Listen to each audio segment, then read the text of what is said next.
All right, another book review. This is going to be pretty quick. This is The Art of Forgiveness, Loving Kindness, and Peace by Jack Cornfield. It's a very small book. So let's get right into it. It has some black and parts where it talks about actual practices and prayers. The rest is filled with quotes, anecdotes, other stuff. The book itself is not that big, just over 200 pages. Do I like the book? Yes, I like the cover. I like the art. I like the book. I like the author. I have read his other works, Wise Heart, Path of Heart. I think one of the one I really enjoy his writing. He's a much more newer teacher, but he has a lot more, I think, accessibility to Western audiences than other people.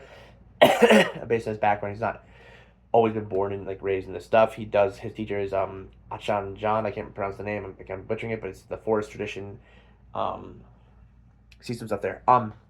He does some quotes. He does some stuff. I do think a lot of the writing in here is awesome.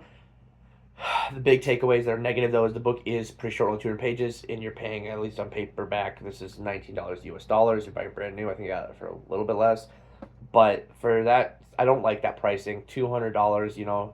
That's no, I don't like that. That's like 15 cents a page. I don't like that at all. I also don't like how a lot of the pages have not a lot of words, and some of them are like this, like just a little thing.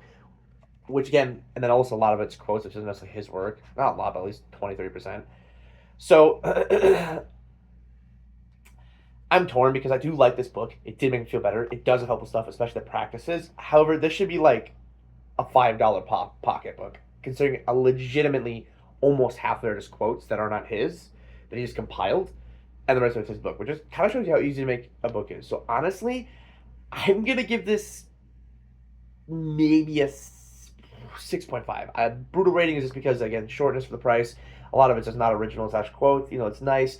But the practices is good. The message is good. I do like Jack Cornfield, and I do like the couple practices he puts in there for forgiveness and loving kindness.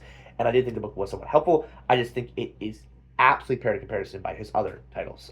So definitely probably the worst Jack Cornfield I've read. Not by any means a bad book.